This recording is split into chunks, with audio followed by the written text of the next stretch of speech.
Et on parle d'urbanisme. Maintenant, une nouvelle place pourrait voir le jour d'ici environ une année à Bienne, dans le quartier de Beaumont. L'espace juste derrière le Collège des Alpes devrait devenir plus sécuritaire, son accessibilité améliorée ainsi que la gestion du trafic. Les travaux devraient durer 3 mois pour un coût d'un demi-million de francs.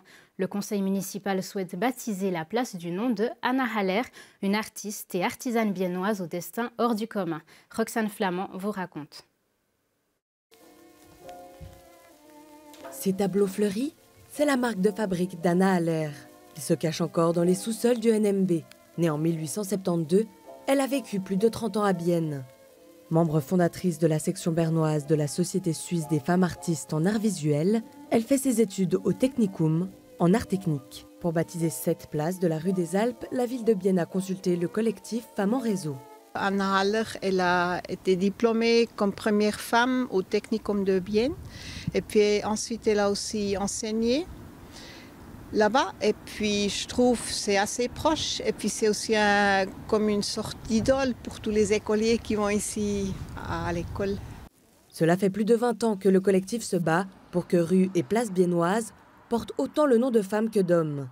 Mais pour l'instant, il n'y en a que 5. C'est toujours très peu, donc c'est vraiment la règle. S'il y a une nouvelle place, une nouvelle rue, qu'on la nomme d'une femme.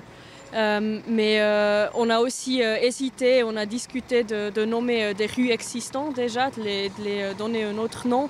Mais là, on a décidé de ne pas faire parce que c'est trop compliqué, parce qu'il y a quand même pas mal de travail qu'il faut faire si on change un nom d'une rue.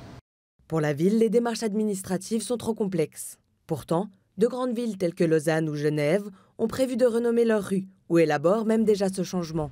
Pour le collectif Femmes en Réseau, il existe des alternatives. On peut aussi, par exemple, mettre des plaquettes et puis essayer de visibiliser aussi le travail et puis l'histoire des femmes qui ont vécu à Bienne.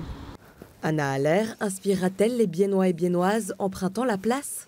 Le conseil de ville se penchera sur ce projet et son budget le 18 et 19 janvier. En attendant, les œuvres de l'artiste resteront précieusement conservées dans la collection du nouveau musée Bienne.